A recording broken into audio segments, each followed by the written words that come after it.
We move away from the political arena to the weather. Dry weather conditions are having an emaciating effect on rural communities in the country, where about 400,000 people have been affected. The people of Maharthamale in Hingurangoda have been engaged in a daily battle for the past 9 months in search of water.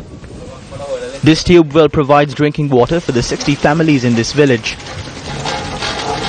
However, the tube well too is drying up, forcing people to travel 2 kilometers to draw water from the irrigation canal, which carries water from the Minneria reservoir to the Kaudula reserve.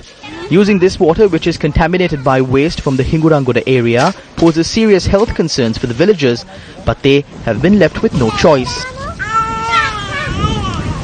The dry weather has also had a severe impact on the deep south of the country, where people living in 25 of the 34 Gramanilari divisions in Hakmana Mathara are wilting away in drought conditions. Wells in the area, which have never dried up in recent memory, are empty, forcing the people here to forego luxuries like bathing. The chronic water shortage has also turned sending children to school into a headache for the parents. While water is being distributed using bowsers, villagers point out that it is insufficient.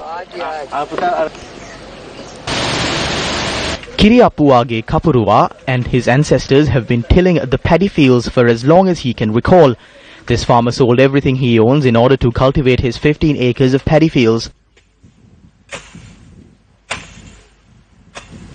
But after 3 months with no rain, he waits, hoping for mercy from the weather gods. A few months ago, the spill gates of the Tabua reservoir, which irrigates thousands of acres of paddy fields, were open to let out excess water. Today, farmers are waiting for the reservoir to fill up so that they can cultivate for the Maha season. The people of Pahala Andaravava in Kurudana Hambanthora stand on the roadside on the lookout for the water bowser. The bowser only comes once a fortnight, and families scurry to gather even a drop of water in any kind of container they can find in their homes.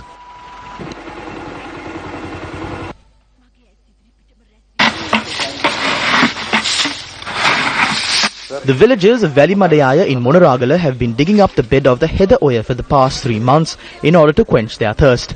Meanwhile, the Department of Irrigation says no decision can be made on when cultivation can commence for the Maha season until November, given the prevailing drought.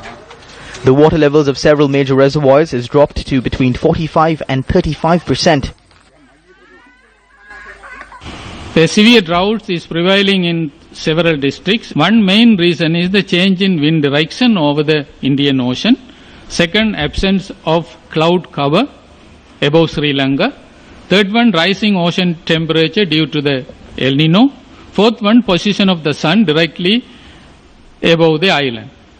So, sea surface temperature were cooling, but the phase of cooling has slowed.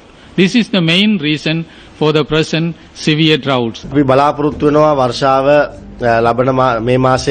are hoping the rains will come by the middle of this month. We will be holding an almsgiving for the gods. Also, for the first time in history, through the Kadavara Perahera, water will be brought from all reservoirs and poured onto the Kalavava, with the prayer that rains will come on time and that the farmland will be fertile.